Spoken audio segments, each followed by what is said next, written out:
Good morning and welcome. I'm Jane Platt with NASA's Jet Propulsion Laboratory in Pasadena, California. In less than a week, NASA's Dawn spacecraft will arrive at the dwarf planet Ceres. I'd like to start out by introducing the three speakers who will be telling you more about this historic mission this morning. Joining us from NASA headquarters in Washington will be Jim Green, and he is the director of NASA's Planetary Science Division. We will hear from two speakers here at JPL as well, and they are Robert Mase, the Dawn project manager, and Carol Raymond, the Dawn deputy principal investigator. But before we get started, I'd like to introduce our JPL director, Dr. Charles Elachi, who will make some very brief opening remarks. Good morning. This is a very exciting week in our quest of exploration and discovery. By the end of this week, as it was mentioned, Dawn will arrive to Ceres, the first mission ever to investigate a dwarf planet. It will not only visit, but we're planning to move in and stay and explore that object for a year, and beyond that, we'll stay for a long time around it. Here in the room, there are several Dawn team members. Some have worked on this mission for more than a decade, and some are relatively new, or this is their first mission, space mission. They all should be very proud of this amazing, accomplishment. In addition of being the first mission to orbit a dwarf planet, Dawn represents the first time a spacecraft actually went to two alien objects. We had Vesta a few years ago, and now we're getting to Ceres. This was made possible by a unique propulsion system called electric propulsion system. Of course, we are very excited to arrive at Ceres so we can unravel the mystery of the bright spots that you see in the pictures, as well as many other features that will be described to you in this presentation later. Every time we visit a new object, be it a planet or a satellite, we are always surprised.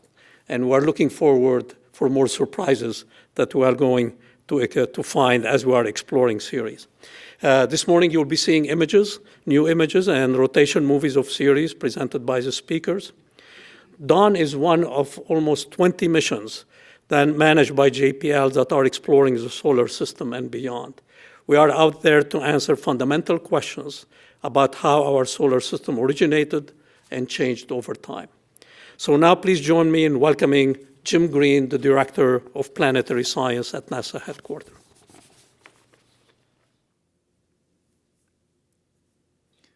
Good morning. I am just delighted that Dawn is now right on the doorstep of Ceres. Dawn is part of our what we call Discovery program. It's one of many missions that are principal investigator led. The principal investigator on Dawn is Chris Russell from UCLA. And Chris has put together a fabulous team, both national scientists but also international team members and instruments. Dawn is just a tremendously exciting spacecraft and very unique. As Charles mentioned, it has ion engines, and it's the only one that we've ever launched to be able to orbit two bodies, and in this case, Vesta and Ceres. Dawn is, as its name, is not an acronym, which is most unusual here at NASA. Dawn really refers to what the mission is all about, and that is going back in time, visiting the basic remnants of objects that come together to form our planets. And so Jupiter's kept these pieces apart. It's allowed us now to get to them, and we're going to be able to be really excited about visiting Ceres and putting that in context with what we know about Vesta and the other asteroids. So without further ado, let me turn it over to Robert Mase, who's going to talk to us about how Dawn is going to accomplish getting in orbit. Bob? All right, well, thank you, Jim. So good morning, my name is Bob Mase, and I'm excited to be here today to tell you about one of the coolest missions to one of the last unexplored worlds in the solar system. Beyond the orbit of Mars, but before you get to Jupiter, is the main asteroid belt and a planet you probably never heard of, named Ceres. It was discovered in 1801, and for many years it was considered a planet. Later it was called an asteroid, and more recently it was classified as a dwarf planet. And while it may be labeled as a dwarf, at 600 miles across, it's the giant of the main asteroid belt. Behind me is one of the best images that we have of this mysterious world. This was taken just a few days ago with the Dawn spacecraft. Now, Dawn's mission is to explore this icy world. We launched back in 2007, and for the last 7.5 years, we've been traveling to get to Ceres. And later this week, we'll be captured into orbit and become the first mission to reach a dwarf planet. The capture will occur early on the morning, Friday, March the 6th, about 4:20 a.m. local time. Now, the capture itself will occur at a time when the spacecraft is not communicating with the Earth, but several hours later, the spacecraft will send a signal, and the deep space network of ground antennas will receive that signal and confirm that indeed Dawn has captured into orbit. So today, I'll give you a little background on Dawn and tell you how we got here, and then Raymond will show you some of the latest images, describe the science and what we hope to learn at Ceres. Now, to get there is no small feat. Ceres is about 3 times farther from the sun than the Earth is. So to capture enough energy at those great distances, Dawn has these tremendously long solar arrays. The wingspan is about 65 feet from tip to tip. It's about the distance from pitcher's mound to home plate on a professional baseball diamond. That makes Dawn, at the time, the largest interplanetary spacecraft that NASA had launched. And our journey is made possible by ion propulsion. Now, this advanced sounding technology has actually been around in concept for decades. You've probably heard it in science fiction, and Star Wars, and Star Trek. And while we're deeply saddened at the loss of one of our favorite actors, it was Mr. Spock who pointed out the alien ship with the advanced ion propulsion technology that was far more advanced than anything that they had on the Enterprise. So as we roll the first animation, you'll see that this hyper-efficient ion engine emits a really cool blue glow. This is due to the xenon gas that's used as a propellant. The atoms are ionized and accelerated out the thruster at extremely high velocities.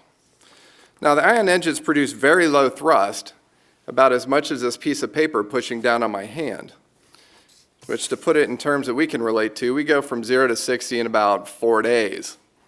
However, ion engines are about 10 times more efficient than conventional chemical systems, and we can continue to thrust and accelerate for days and weeks and months, or as Dawn has now for more than 5 years, to generate tremendous velocities.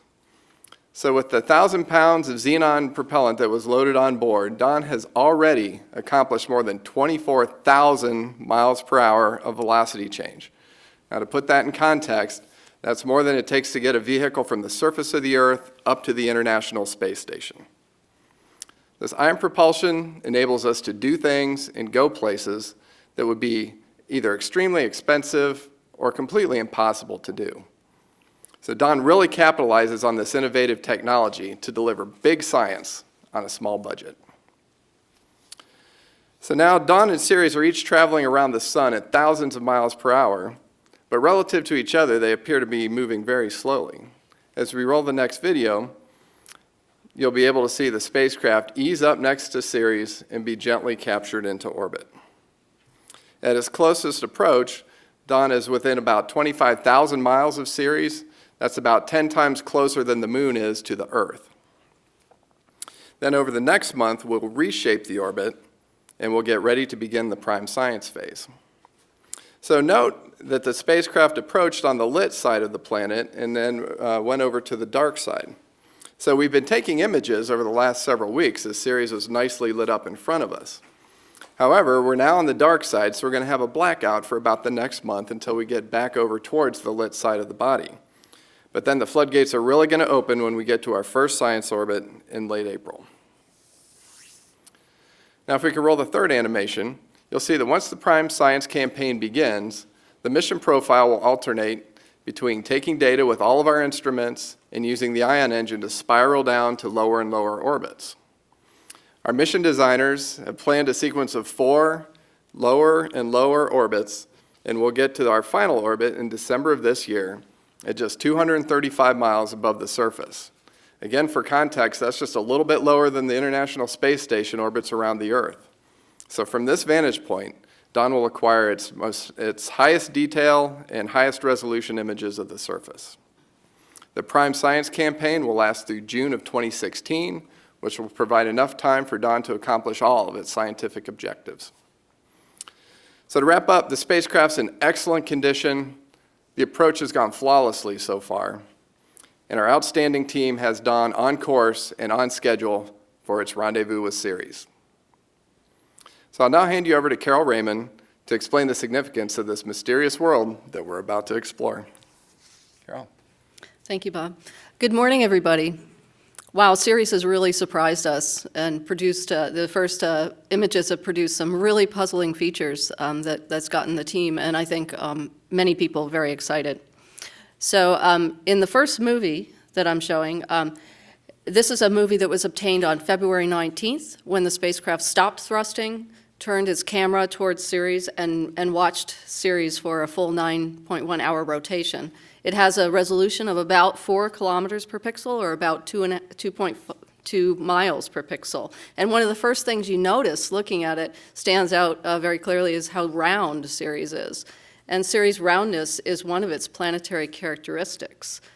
We also know that Ceres is much lighter than the rocky planets, and so we know it retained a lot of water and light volatile elements that were present in the solar nebula when Ceres was formed. And in this sense, it's a lot like the icy moons of the outer solar system, objects like Europa and Enceladus. And in contrast, bodies like the Moon and Vesta have melted and boiled off the water and the light elements, and leaving them dry and rocky. So as Charles and Jim mentioned, one of the prime motivations of the Dawn mission is to examine these building blocks of the planets, Vesta and Ceres, which are 2 intact protoplanets from the very dawn of the solar system. So they're literally fossils that we can investigate to really understand the processes that were going on at that time. In this image mosaic, it's a flat map made from the data that you saw in the movie. And in the initial views of Ceres, we see many strange features. We see smooth areas, some areas that are chaotically fractured, and we see craters of all sizes. The shapes and the sizes of the craters will allow us to test the hypothesis that there is a subsurface ice layer on Ceres. But of particular interest are the bright spots, which appear mainly in low latitudes and stand out against Ceres' dark surface. In the next graphic, we will focus on the 2 very bright spots. Now, suffice it to say, these spots were extremely surprising to the team, and they have been puzzling to the team and to everybody who's seen them. They show up in a 92-kilometer crater that's about 19 degrees north latitude. The spot in the center is about twice as bright as the spot on the side of the crater. And as yet, it has not been resolved, meaning it's smaller than the 4-kilometer pixel size. But its apparent brightness is already off scale. It's consistent with highly reflective materials, which may contain ice or salts. This extreme brightness was really unexpected, but in 2014 it was reported that the European Space Agency's Herschel Space Observatory had detected water vapor around Ceres coming from 2 longitude sectors. This crater is located in one of those longitude sectors, so it might be related to that water vapor emission. And its association with the impact crater may indicate that impact heating resulted in exposure of underlying ice, its vaporization, and perhaps we're seeing a deposit that was left behind, which is rich in material like salts. The team is really, really excited about this feature because it is unique in the solar system, and we will be revealing its true nature as we get closer and closer to the surface. So the mystery will be solved, but it is one that's really got us on the edge of our seats. Now, in the next graphic, I'll focus on a large basin, which is outlined in the box here. This basin is about 300 kilometers across. And I focus on this because it looks rather smooth. And we expected the surface of Ceres would be smooth, especially around the equator, because we expect a subsurface ice layer. And at the temperature of Ceres' surface, ice can flow, and over time, craters can relax. So basically, they get erased. And this basin has such characteristics. It has a very faint outline of a rim. It's not as deep as we would expect for an impact crater. And it actually shows some mounds inside. It has a smooth appearance. So this may be an example of one of these relaxed basins. We also see similar shallow craters nearby. And so this may indicate a region of distinct geologic processes. And as Don goes through his comprehensive mapping, we'll obtain the data that we need to understand what this complex structure is telling us about the subsurface. In the next movie, I wanted to turn back to Vesta and give you a couple of highlights. So this movie demonstrates the results of Don's 14-month investigation at Vesta that revealed a complex world, giant impact basins, tectonic fracturing, a diversity of surface minerals, and significantly, Don discovered hydrogen on the surface of this dry, rocky protoplanet. And the hydrogen is associated with dark, carbon-rich material, which we believe was delivered to the surface of Vesta by impacts of wet, volatile-rich asteroids like Ceres. So if these asteroids were delivering volatiles to Vesta, they also were delivering the water to the inner planets, including the Earth. And this is one of the connections that we want to make with the Dawn mission. In the next video, this demonstrates a flyover of the 68-kilometer Marcha crater on Vesta, where we saw evidence of gases escaping from the center of the crater, leaving these telltale pits. And the gas, likely water vapor, was released by impact shock heating, releasing the water from the dark material that was buried in the subsurface. Our exploration of Ceres is going to yield a similar detailed data set from which we will be able to answer the many questions that are being raised by the images we're seeing today. So my last graphic is another movie which is showing, has been enhanced to show the surface relief. And over the course of 16 months, Dawn will collect comprehensive data sets on Ceres, revealing its shape, surface features, the mineralogy and elemental composition, whether the surface is active today, and how Ceres formed. So we can understand what role building blocks like Ceres had in forming our planetary neighborhood. It's clear that discoveries lie ahead, as Ceres will be revealed in stunning detail, just like Vesta. So now I'll turn it back to Jane for questions. All right, thank you, Carol and Bob and Jim and Charles. We're going to take questions both from the auditorium here at JPL and via the phone lines, reporters who are in various locations. Do we have a question here at JPL to start things off? If so, please raise your hand and wait for the mic to come to you. And when you get the mic, state your name and your media affiliation. So while we're, okay, let's get a mic over here.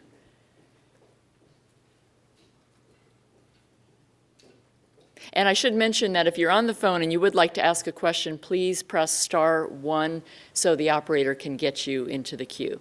Let's go to Alicia. Alicia Chang from AP. Robert, can you give more details about Friday's timeline? When do you expect to get a signal, and do you expect any kind of dramatic moment during the orbit capture? Thanks. All right. So the question is, when will we get the signal, and what will the moment be like? So as I described, the capture event itself is going to occur at a time when the spacecraft's not in communication with the Earth. And so there will be literally nothing to watch at the time that it happens. And so there won't be the type of dramatic mission control room event that you've perhaps seen on some other missions. And so what will happen is later in the day, later that morning, we'll have a track with the Deep Space Network. The signal will come back, and so around early afternoon is when we'll get the confirmation of signal, and really that'll be the time at which we can say, indeed, capture has occurred at the previous time. Okay, we have a question here in the second row. Thank you. Hi, Rod Pyle from space.com. Excuse me. I hate to ask you to speculate, but what kind of geological activity do you think we might expect, and how much of that would be due to tidal forces as opposed to other things? So, first of all, we don't, there aren't strong tidal forces affecting Ceres, but Ceres is much closer to the sun than the Jupiter moons, or the moons of the outer solar system. So the main energy source is solar. What kind of activity or processes that we would expect is, as I mentioned before, that the ice may be have an ability to flow because it's warmer than the icy moons, and there is a possibility that there is some convection within the ice layer that can be bringing material up from the rocky core to the surface. So we are looking for evidence of material on the surface which appears to have originated at the water rock boundary, that because we expect there was a subsurface ocean early on in Ceres. And so those are the types of things we're looking for, and any kind of cracking of the surface which might indicate that there's some communication between the subsurface and the surface. All right, we're going to take a question from the phone lines right now. This one comes from Mike Wall at space.com. Mike?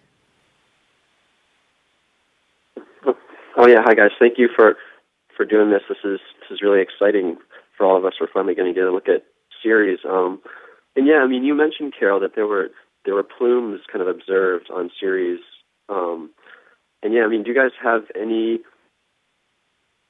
plans to actually investigate those plumes or try to confirm them further? Can Dawn actually confirm if there are plumes, or if those plumes were the result of just like a meteorite impact? So what are your plans going forward with that during your time in orbit around Ceres? Yeah, so first of all, what Herschel saw doesn't necessarily indicate there are plumes. In fact, the rate of water vapor emission they inferred was very low. So if anything, there would be very faint jets coming from the surface if they are localized. Dawn's instrumentation is not meant to look for these kinds of features or transient phenomenon, but we are using our payload to do the best job we can to look for them. So we will be making observations in forward scattered light to look for dust that's been levitated from the surface by gas emission, and of course we can use our IR spectrometer to look for water vapor in a tenuous atmosphere around Ceres. So we will be making those measurements as we get into our first science orbit late in April. Okay, our next question from the phone lines is from Alan Boyle at NBC News. Good morning, Alan. Good morning. I think this is probably for Carol. I wanted to ask about the bright spots. It looks as if there's a reflection that comes straight into Ceres' camera on the edge, and so I guess that's reflected sunlight, but is there any reason, have you figured out the geometry for that? It sounds as if there really won't be any observations when Ceres is on the dark side, so should our expectation be that there really won't be any imagery until sometime in April? Thank you. Yeah, that's correct. We're not going to be getting any new data until we emerge from this trip around the dark side of Ceres. So as we get into our first science orbit, the RC3 orbit, we will be getting better resolution, and in addition, we're working on the correction to the image data to make sure that we're taking into account how the geometry affects how we see things on the surface. So we're still in early stages of even having a very accurate picture of what the reflective characteristics are. All right, our next question, also by phone line, is from Alexander Witsey at Nature. Great, thanks for taking my question. It's also for Carol Raymond. I wanted to ask specifically about the possibility of cryovolcanism in these bright spots. The press release from last week suggested that volcanic processes might be at play. Can you just describe what that cryovolcanism might look like and how it would differ from, for instance, exposing ice from a meteorite impact? So a cryovolcano would likely result in a constructional feature. So we would expect to see, a mounded feature on the surface, some sort of deposit around a central vent or a crack. And in the case of this crater, what we can say is that the brightest spot is not associated with a positive relief feature, i.e., a mound or a peak. So it's not a cryovolcano or that kind of a mechanism is not at the top of the list for that feature. Okay, we do have more questions from the phone. We'll get to those in just a second. But again, if anybody here at JPL does have a question, just raise your hand and we'll get a mic over to you. Right now, we're going to go to a phone question, and that is from Robert Holtz at Wall Street Journal. Hi, thank you for making time for all this. I wonder if you could review the background for me on two issues. One, what's the current state of the evidence for subsurface ice and the thought that there was at one time a primordial ocean? The shape, Question mark. Okay. For Carol, I think. Yeah, we knew before Dawn arrived at Ceres from its shape, which was determined by Hubble Space Telescope data, and the density of Ceres that, so we know Ceres retained a lot of volatiles, as I mentioned, and its shape is consistent with a differentiation into a rocky core and an ice mantle. And if you model the evolution of Ceres from its accretion through to the present day, due to moderate amount of heat-producing radioactive elements, it's inevitable that that ice would have formed, would have existed as an ocean at some time in the past. So we do expect that in the past there was ocean in contact with the rock beneath an ice cap, and that at present it's an ice layer which is beneath a crust of infalls and dust and clays and lag deposit from sublimation. Okay, another question from the phone lines, and this one is from Irene Klotz at Discover. Thanks, Jane. I have two questions. The first one is for Carol. These conditions that you're describing are, I'm just wondering if they have any astrobiological impacts. Is Ceres considered a place where microbial life might have developed? And I have a follow-up. Yeah, the answer is yes. As I said, Ceres is a lot like Europa and Enceladus. It has similar conditions in the past. At the present time, it's not expected that it has a much of a liquid layer, if at all. But certainly in the past, its conditions were very similar. And so we do expect that it had astrobiological potential.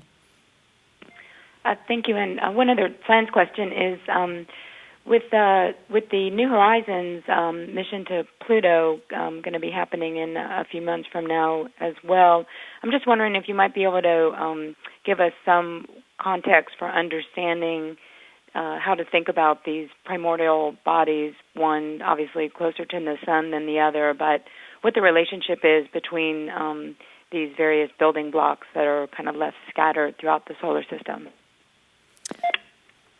Yeah, so Pluto is assumed or is thought to be a Kuiper Belt object that originated much farther out in the solar system relative to Ceres, which we believe was formed roughly where it is now.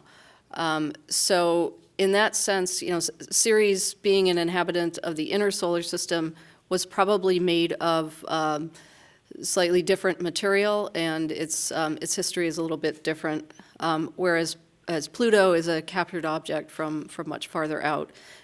However, they both have a dark surface, a fairly primitive composition. They're rich in water and volatiles, and they're both large and have planetary characteristics. So in that sense, they are similar.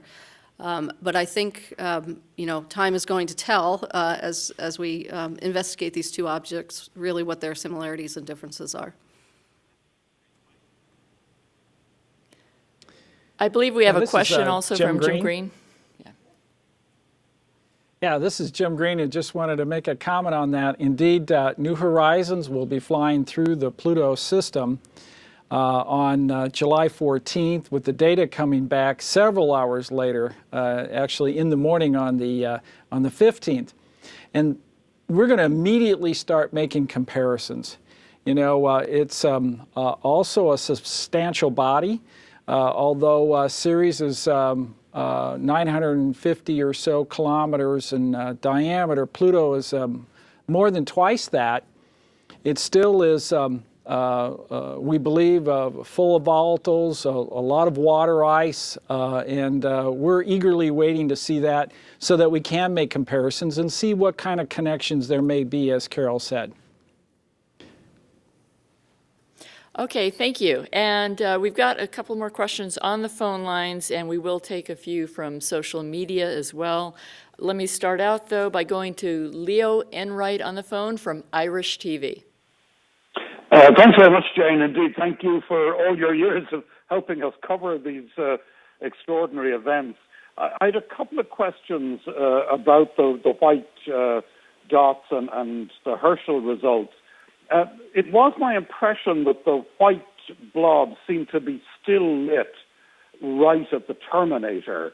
Was that just a trick of the eye, or does that mean something, that they were still visible when everything else was in darkness?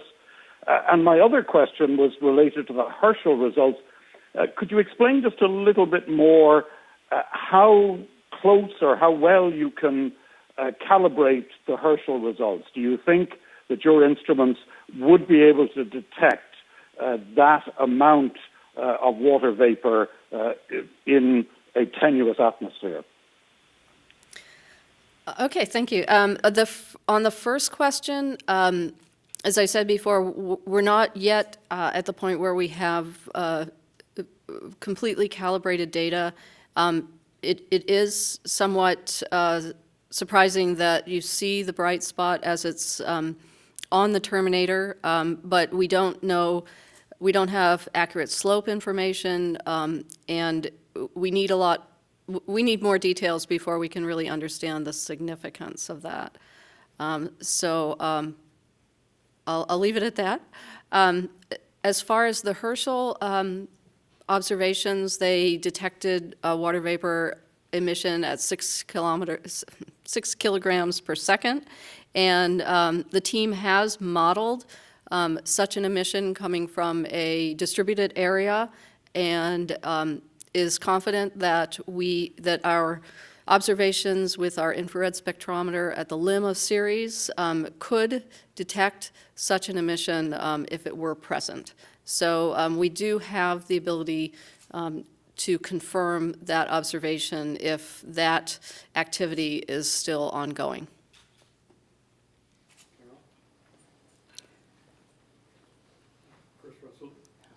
PI. This is Jim Green. Indeed, Herschel observations were of January of last year. Very exciting, created quite the buzz in the scientific community, and of course enhanced our anticipation of really seeing what Ceres is like. Now that may mean that Ceres is active for a very short period of time, may mean that an impact on Ceres lofted the material, and Herschel was just lucky to see it. What's really important to note is because of the ion engines that we have and our ability to get down closer to the surface of Ceres for a very long period of time, we're going to see a time evolution of activity if indeed it exists on Ceres. So another dimension that actually being there really provides us that really exciting set of observations to interpret. Thank you, Jim. And I believe Dawn Principal Investigator Chris Russell would like to say something. To follow up on the observations of the light at the terminator, we have followed the light curve into the terminator. The spots do get darker and then go out when the terminator is reached. Thank you very much. Again, if anybody in the room has a question, raise your hand and we'll get a mic over to you. We will take a couple of social media questions, but first I'm going to go to Kelly Beatty, Sky and Telescope, who's on the phone with us. Hey, thanks very much. This is a question for Bob having to do with trajectories. So eventually you'll be able to get a really accurate mass and maybe some internal structure from the orbit and the orbital tracking, but how soon will you have a reasonable estimate for the total mass, even based on this first orbit, once you turn off the engines? And as a follow-up, do you have plans to go down lower than the science orbit at some point? Okay, thank you. So the way our navigators determine the mass is we just slowly build up knowledge over time as we continue to get closer. So already they're beginning to sense the gravity field of Ceres and beginning to refine our estimates that we had before we got there of what it is. And our estimates will just continue to improve and improve and improve, basically the closer that we get to the body. So we're already starting to refine the mass a little bit. Once we get into our first science orbit, obviously that will be a significant improvement. And then as we go to each subsequent orbit, it will improve much further from there. And so to the second part of your question, Dawn will get down to its lowest orbit. And the plan is for the spacecraft to stay there indefinitely. And that's where the mission would end. The orbit is designed such that it's stable for a very long period of time, so Dawn will actually stay in that orbit for on the order of hundreds of years. Okay, we're going to take a question from social media via Twitter. Brianna is asking, and here's a question one or a couple of you might want to take a stab at. What has the journey been like for team members to this point? Okay, well, I'll start with that one. It's been a roller coaster ride, and it's been extremely thrilling. At the same time, it's been a very long ride. The mission began more than 15 years ago when it was conceived, it was built, it was launched. It was a very exciting moment, and we've been traveling in space now for more than 7.5 years. There's been a lot of people that have worked on the project over that time, and it's been a thrill just working with all the people along the way. Is probably one of the most exciting things about it. They've done a tremendous job. There's a lot of people that had to get it built, to get it launched, and to fly it. They all do great work, and I would say for me, that's probably the most exciting part, is working with a first-rate, fantastic team that gets all of this stuff done. Carol, you may want to offer a perspective. Jim Green has something to add, I believe. Okay, well, I can only say that I'm sitting on the edge of my seat and have been since Dawn was launched in 2006, when I just became head of the Planetary Science Division. So it's just been a tremendously exciting journey. Everything about it, from the ion engines and how they worked, and how the team has really done a remarkable job overcoming the engineering challenges that happen along the way. Anomalies do occur.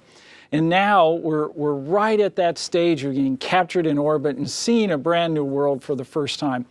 So this is just really an important part of planetary science. They're going to uncover some fabulous things for us to be able to think about, and we'll have some answers right away, and it'll take maybe years before we actually figure out the puzzle of how Dawn and of course Vesta fit into the building blocks of our solar system. Just an exciting 6 or 7 years now.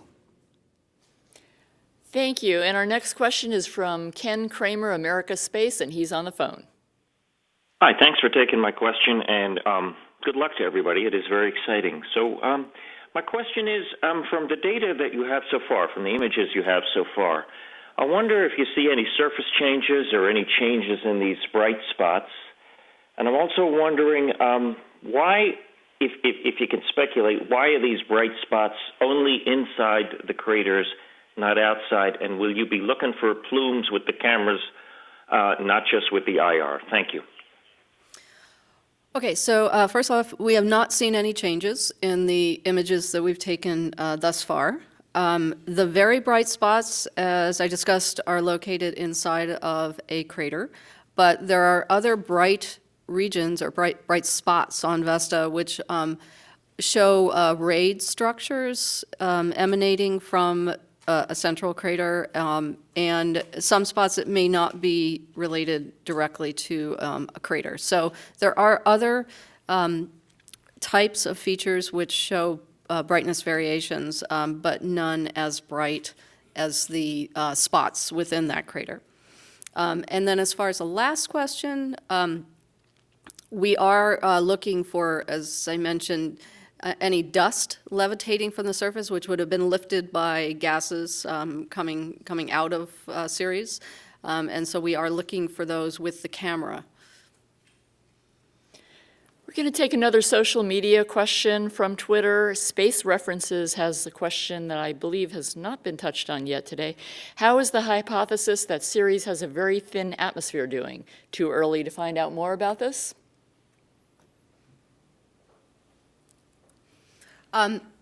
Well, what I was discussing about the Herschel results is the first confirmation of the hypothesis of a tenuous atmosphere, which was made a decade earlier based on some International Ultraviolet Explorer results, where some water vapor emission was detected, at least tenuously. So I think the hypothesis is still very much on the table, and obviously we're keen to see if we can add any information to confirm it. Thank you. And we have a follow-up question now from Irene Klotz at Discover. Irene? Thank you. Regarding the end of the mission, I was just wondering what the limiting commodity is. Is it funding for scientists, or if the satellite can stay in orbit for hundreds of years, what would be the end of mission? And also, if you have an overall cost of the mission, I guess from launch through the nominal end of mission in 2016. Thanks. Okay, so I'll take that one. So I'll answer the second question first, which is the Dawn life cycle cost, and that's all the way from the beginning of the project through launch all the way to the end of the mission, is about $473 million, which, as Jim described earlier, as part of the Discovery program, it's a low-cost mission. So the question about the orbit, the thing that will end Dawn's lifetime will likely be the amount of hydrazine that we have in the tanks, which we use for attitude control or for pointing the spacecraft.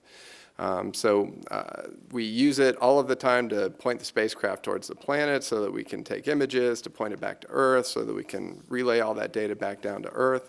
We've got plenty of hydrazine to get us through our prime mission. However, that's the resource that we're probably the most scarce on in an extended mission kind of time frame. So Dawn will probably last for several months after the end of the prime mission, but we don't have the likely prospect of years and years of exploration in front of us.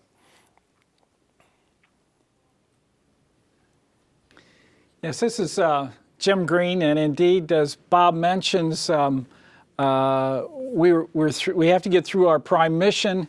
The hydrazine is the most precious commodity, and it'll be in orbit at least the year.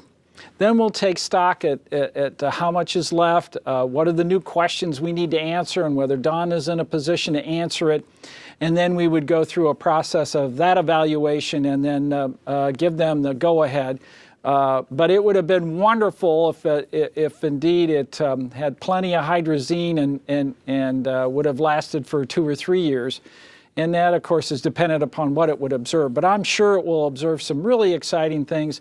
We want to see if this body is active, if this dwarf planet is actually goes through a period of time where it does emit based on impacts or anything else, and that would be of importance at that time. So we'll have to wait and see what the fuel reserves are before we make that decision.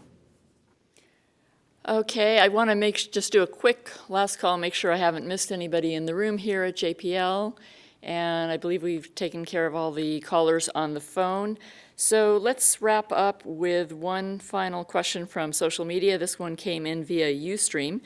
And this is, what elements in this hypothetical subsurface ocean would allow any water not to freeze? Something like ammonia or salt, for example? Yeah, salt would be the most likely element. Ammonia is less likely, so the main constituent would be salt. Okay, thank you. And with that, I'd like to thank all our speakers today and everybody who came out. Reminder that all the visuals you saw today during the news conference will be replayed right afterwards on NASA TV, and they are also available at www.nasa.gov/dawn. In addition, this news conference will be replayed on NASA TV and online at www.ustream.tv/NASA JPL2. Thanks everybody for joining us today.